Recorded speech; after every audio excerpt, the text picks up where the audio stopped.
본 말씀을 통해서 믿음의 정벌이라는 제목으로 하나님의 말씀 증거하겠습니다. 정벌이라고 하는 뜻은 죄가 있거나 혹은 죄가 있는 무리를 무력으로서 치는 것을 의미합니다. 우리 삶 가운데 죄가 있거나 그런 흔적이 보이게 되면 그 또한 정벌을 할 것인데, 무력으로서의 정벌이 아닌 믿음으로서의 정벌이 필요합니다. 그러면 우리의 믿음을 가지고 우리가 물리치고 없이 해야 될 그런 죄들은 어떠한 것들인가? 본 말씀을 통해 살펴보시면 먼저는 남아있는 죄를 없이 해야 됩니다. 우리가 다 믿음 안에서 깨끗하고 정결하고 하나님을 섬기며 사는 백성들이라도 우리 마음속에 여전히 남아있는 그러한 얼룩과도 같고 찢기와도 같은 그러한 불순한 것들을 제하지 않으면 그것이 하나님의 손에 쓸만한 그릇이 되지 못한다 그랬습니다. 오늘 본문 4절에서 은에서 찢기를 제하라. 그리하면 장색에 쓸만한 그릇이 나올 것이요. 은이라고 하는 것이 본디 광택을 내는 그러한 귀한 것인데 그 안에 찢기 같은 것이 있다. 그러면 그 순도가 떨어지기 때문에 그 전체적인 가치 또한 하락할 수밖에 없습니다. 우리 신앙인들의 삶에 있어서 우리가 기도도 하고 찬송도 하며 봉사도 하고 성도 간의 교제 일도 잘 하는데 그 가운데 찢기와도 같은 것이 남아있다. 그러면 그 남아있는 것이 10가지를 잘해도 그 한 가지가 우리의 평가의 대상이 되는 것처럼 그 얼룩과도 같고 찢기와도 같은 남아있는 죄들이 우리에게 해로움이 되는 겁니다. 그러면 어찌할 것인가?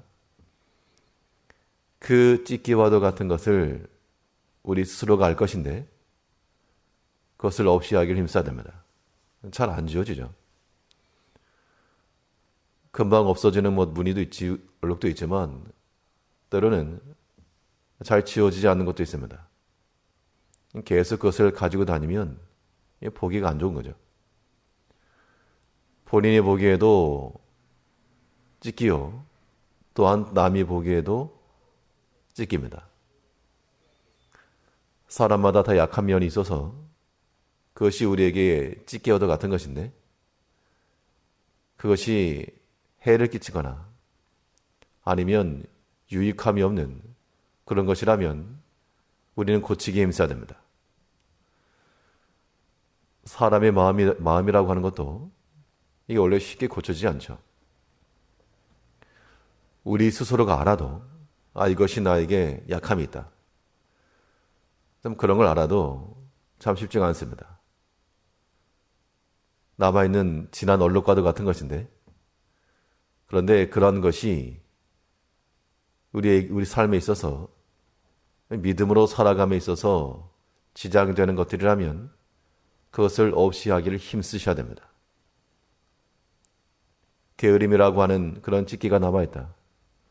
그걸 없이 하지 아니하면 유익함이 없고 거짓이라고 하는 찢기가 남아있다.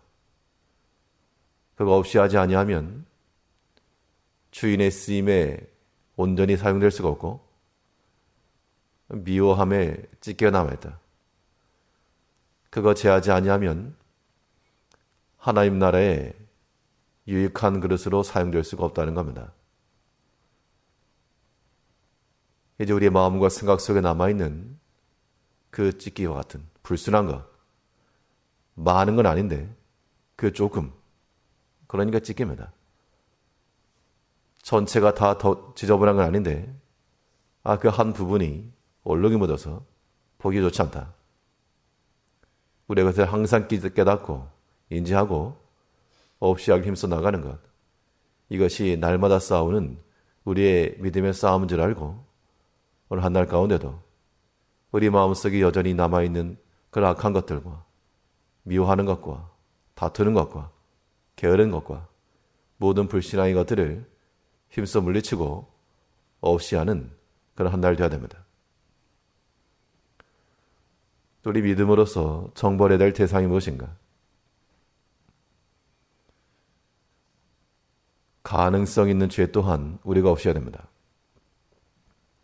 이미 찢겨와도 같이 남아있는 눈에 뻔히 보이는 것이니까 그것을 없이 해야 되고, 아직 발생은 하지 않았으나 가능성 있는 죄를 일으킬 만한 원인이 되는 그런 것들을 또한 우리가 미연에 차단해야 됩니다. 그렇지 않으면 이 죄악된 생각이라고 하는 것이 물 밀듯 들어오기 때문에 어느 순간에 죄에 노출이 되고 죄의 포로가 되고 마는 겁니다. 그래서 우리 주변에는 항상 믿음의 교제권을 두고 하나님의 말씀이 들리게 하고 주의 성전을 가까이 하셔야 됩니다. 가까이 할 것이 있고 멀리 할 것이 있다는 걸 말씀하고 있죠. 본문 5절에서는 왕 앞에서 악한 자를 제하라. 그리하면 그 위가 의로 말미암아 견고히 서리라. 왕 앞에서 악한 자가 뭐 말을 했다거나 행동을 한 건 아닌데 그 악한 자 곁에서 악한 말과 악한 계획과 뜻을 말하게 되면 이 마음이 요동할 수 있고 따라갈 수 있다. 사울이 박수와 신접한 자들을 다 쫓아냈는데 그 신하들이 신접한 년이 엔돌이 있습니다. 그래서 결국 사울을 데리고 간 겁니다. 그러한 사울의 명령이 있어서 그것은 왕의 명령이 가하지 않습니다. 하나님께 기뻐하지 않습니다. 이 믿음에 충신들이 있지 못하고 도리어 세상에 악한, 세상에 빠른 그런 사람들 곁에 있다 보니 그러한 정보들이 왕에게 주어지고 함께 범죄하고 말았습니다. 아직 발생을 하지 않았으나 악한 생각과 계획과 그러한 위인들이 우리 곁에 있게 되면 그것이 우리로 하여금 악한 길로 인도하기 때문에 우리는 항상 보는 것과 듣는 것, 이 모든 것들을 항상 주의하고 조심해야 됩니다. 악한 자를 제하라. 이게 꼭 사람만을 의미하지 않습니다.